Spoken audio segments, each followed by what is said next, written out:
che Bassano sia una delle città più belle del Veneto è fuori di dubbio. E non ci sono neppure dubbi sul grande fascino che esercita, con la sua storia e le sue meraviglie, tanto sul turista locale quanto su quello internazionale. Fin qui tutti d'accordo, insomma, ma quando si vanno a vedere i dati sulle presenze turistiche dalle parti del Ponte Vecchio, la faccenda si fa un po' più complicata. Già, perché a fronte di un notevole movimento anche estero, basato però sul mordi e fuggi, manca, secondo alcune fonti, quel turismo che si fermava a Bassano più di un giorno. È molto difficile, diciamo così, festeggiare oggi quando abbiamo gli alberghi che sono ancora a metà vuoti, non c'è ancora stata alcuna ripartenza perché il turismo internazionale è ancora fermo e perché la città non è ancora stata in grado di riaccogliere il turismo dei tempi andati, del pre-Covid.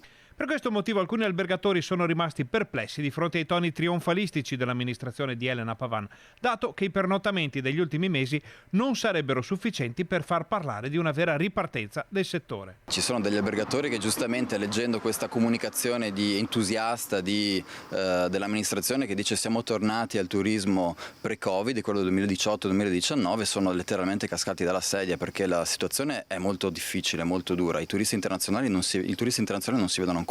L'opposizione solleva quindi il dubbio sulla provenienza dei dati che hanno fatto stappare lo champagne, il prosecco, i municipi a Bassano. Se vogliamo vedere come va il turismo, chiediamo alla Regione Veneto i dati come ogni città fa, e lo fa in maniera appunto oggettiva, si vede chi arriva, quanto rimane e poi si prendono le decisioni sulla base dei dati dell'andamento del turismo.